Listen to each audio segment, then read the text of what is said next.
Welcome to Open Arms. Come on in with me. So our first priority here as you enter into the building is that we have a key fob system.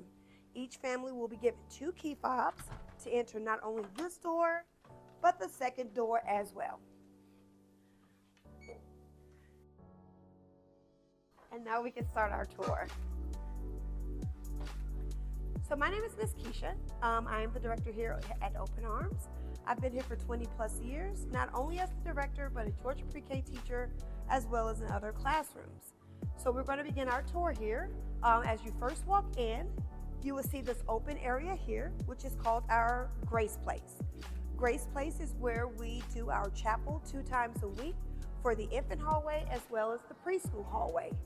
During that time, the children are given a appropriate faith-based curriculum to where we do praise and worship, dance, music and movement, Bible studies, puppets, all of that is incorporated into teaching the children about the Word of God. This is also a multi-purpose area. We use it when there's inclement weather, the kids aren't able to get outside, but they need to get those wibbles out. So we bring different indoor items that they can play with out here in this area, kickballs, hula hoops, jump ropes, those sort of things. We also use this as our community get-together area. So we have been known to have the reptile man come in, a bounce house, as well as doing pajama parties during Christmas where the kids do the Polar Express experience. They can wear their pajamas, they can watch Polar Express, as well as have hot cocoa. So next up, I'm going to take you and show you our kitchen area. In this area, we prepare all of our meals with fresh fruits, vegetables, as well as an entree. Miss Tracy handles all of that type of thing for us. If you take a look at this board here, this is what we call our allergy food restriction board. So if there's anything where your child has to have a certain type of milk, they cannot eat a certain type of protein, we make sure that they have something that is supplement to that. So it could be either almond milk, soy milk, or they can also do a soy or a veggie protein.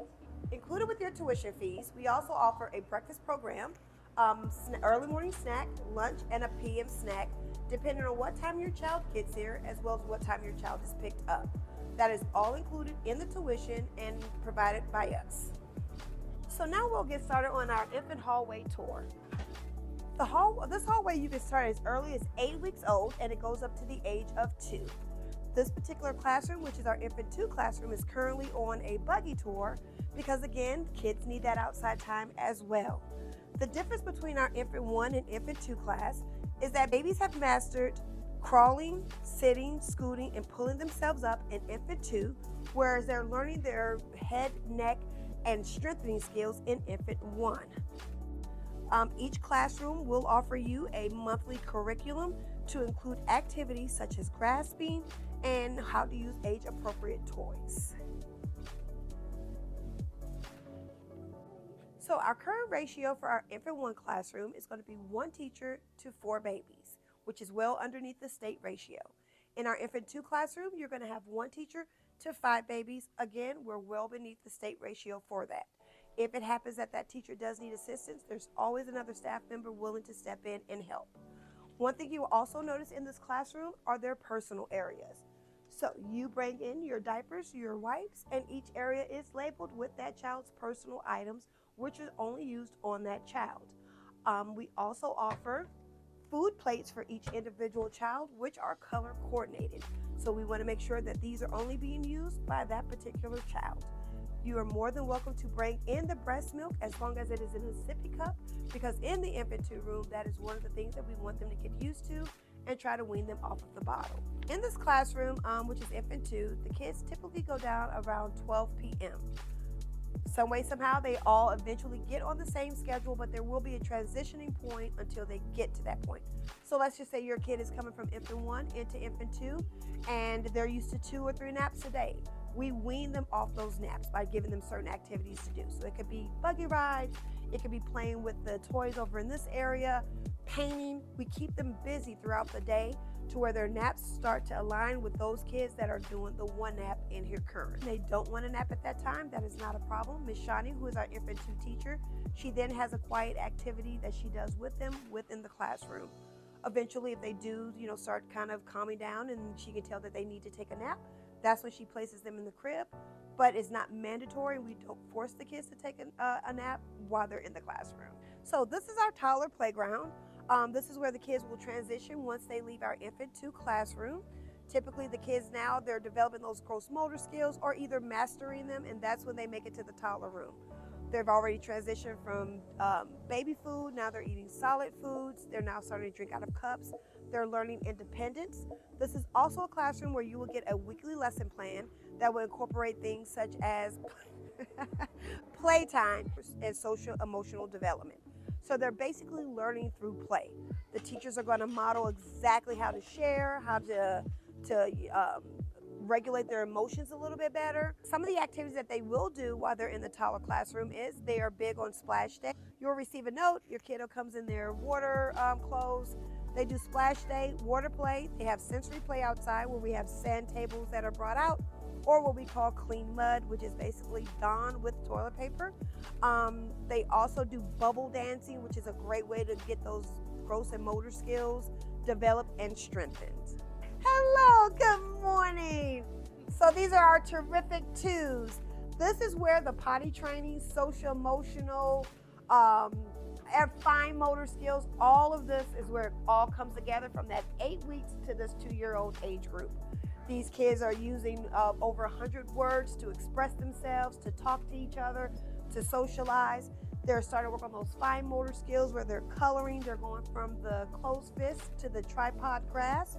They're also doing self-expression. So when you see these, I love it.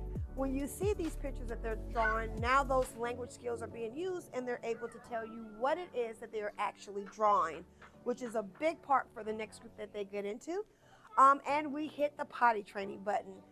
You know, the teachers in here are very good with working with the parents so that you can know exactly what it is that needs to be done at home, or you can even suggest to them some of the things that they can do to kind of get the process going or bringing it to a closure. That is one of our prerequisites prior to going to the preschool hallway. We would like for most of the children to be potty trained, if not potty independent.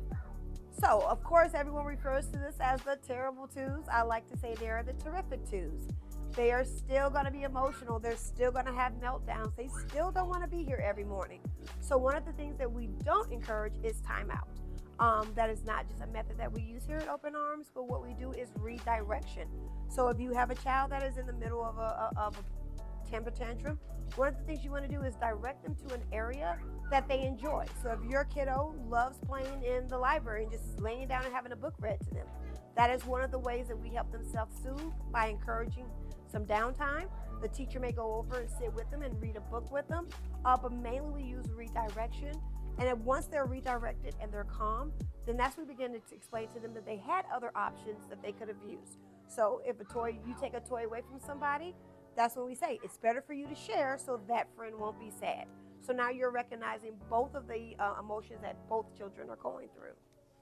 The staff is amazing at coming up with different ways to incorporate them in the activities of the classroom. It could be something as simple as bringing myself an attendance sheet, or coming to visit me and seeing how my day's going with her to get a cup of water, filling up the pitcher. But giving them a sense of responsibility within the classroom is another way that we kind of, want that community feeling and that they are a part of the classroom, but it can also redirect them to the behavior that they were having prior. So hopefully this gives you a better idea of what it is that our program will offer to you and your family. It's fun, it's inviting. We take, learning very seriously here, but also having these kids be the best that they can be. If you're interested in more, I would love to give you a tour in person. Feel free to give us a call at the front office at 770-475-6570, or feel free to email me at openarms@cts.org. Thank you.